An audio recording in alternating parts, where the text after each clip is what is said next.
Though the pandemic has limited the number of excursions and things we can do outside of the house this summer, it's greatly expanded the possibility of improving our habits at home. Today, we're going to give a few tips and tricks on how to best protect and nourish birds that may pass by your house.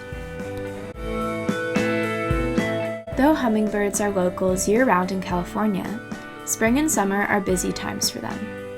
Many people typically turn to traditional feeders, but there are much healthier and more natural options, such as growing native plants in your garden. Flowers will continue to replenish their nectar each time they bloom, meaning we'll only have to focus on taking care of the plant rather than constantly cleaning and managing a traditional feeder.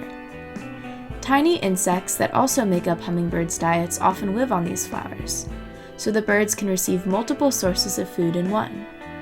They can also use the spider webs created by these insects that may grow on the plants when building their nests. Spider webs can help the nests stretch and grow to accommodate the babies as they grow as well. Some examples of flowers native to Marin that attract hummingbirds include columbines, red larkspurs, bleeding hearts, alum roots, leopard lilies, and more. Hummingbirds typically eat half their body weight in the form of sugar and small insects, so have a variety of native plants in your garden so that they can get enough nourishment and have a diverse source of nutrients. If you don't wish to take on a gardening project and want to use a traditional hummingbird feeder instead, there are a few things to consider.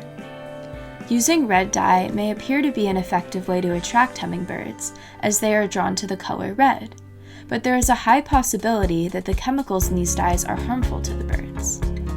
Additionally, it's important to create a 1:4 ratio of white sugar to water when mixing the nectar. Birds are very active, especially during the summertime, but sadly, birds often collide into windows of homes and buildings. This occurs because they may see reflections of vegetation or potted plants in the window and think that they are flying into their habitat. This can be easily prevented, even at home during quarantine. Some examples include buying decal stickers to put on your window so the glass is more visible, using screens to cushion collision, marking the window with patterns using soap or tempera paint, and applying transparent one-way film to windows. All of these solutions are cheap, easy, and can save many birds' lives. Using pesticides in your at-home garden can also be harmful to birds. According to National Geographic, new research out of the Netherlands provides compelling evidence linking a widely used class of insecticides to population declines across 14 species of birds. When you use pesticides in your garden, they end up staying in the soil for sometimes years, and all the plants become completely covered in it. This not only is deadly to the birds when they ingest the plants, but it also limits their food resources, as it kills off the necessary insects that they need to eat. The main solution to this would be using natural pesticides in your garden that you can easily make or buy.